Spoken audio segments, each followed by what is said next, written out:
Today I'm going to be going over a top 10 list for my favorite tools in my toolbox. I get a lot of people that ask me what are some of the common tools that I'll need to have on hand when I get my first pinball machine. I'm going to go through each one of those and tell you why they're useful. Before I get started, take a look at the description in the video. I'll have a list of all these tools that you can check out.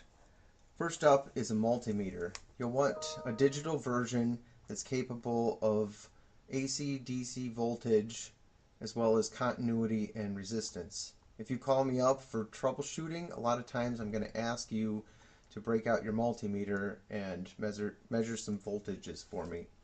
The next is a switch adjustment tool. This is a metal rod with slots in the end of it, and what this is for is adjusting your leaf switches.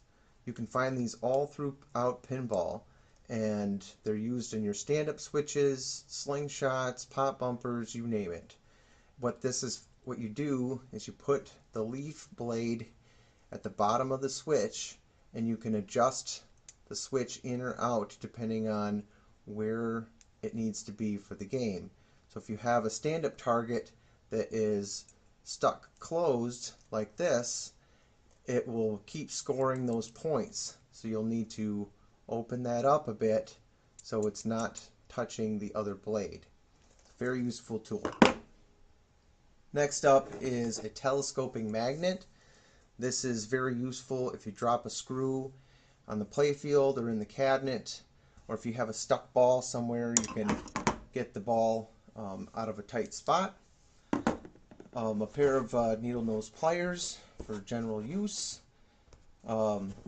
These are flush cut snips, and I use these a lot for circuit board repair, just general cutting wires or whatever. Very useful because they're not like side cutters. They have a flat end on them, so you can get a really nice clean cut.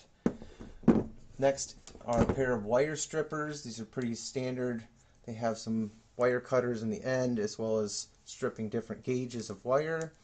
So if you have a wire that comes off of a switch, you'll need to strip the end to solder it back on.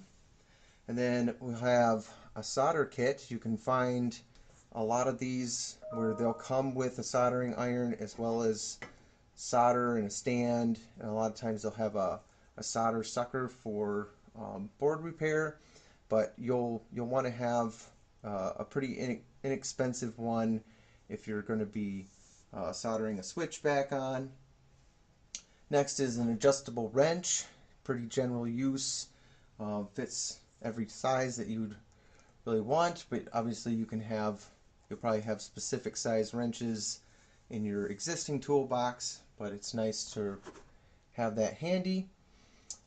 Multi screwdrivers, the reason I love these is typically or always the bit is a 1/4 inch nut driver, which is the most standard head used in pinball.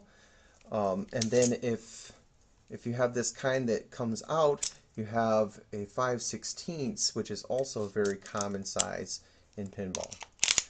And then you can buy all kinds of different bits for them. So if you need a security bit or you need a different size nut driver, there's all kinds of stuff available for these multi screwdrivers. And then the last bit are some hex wrench sets.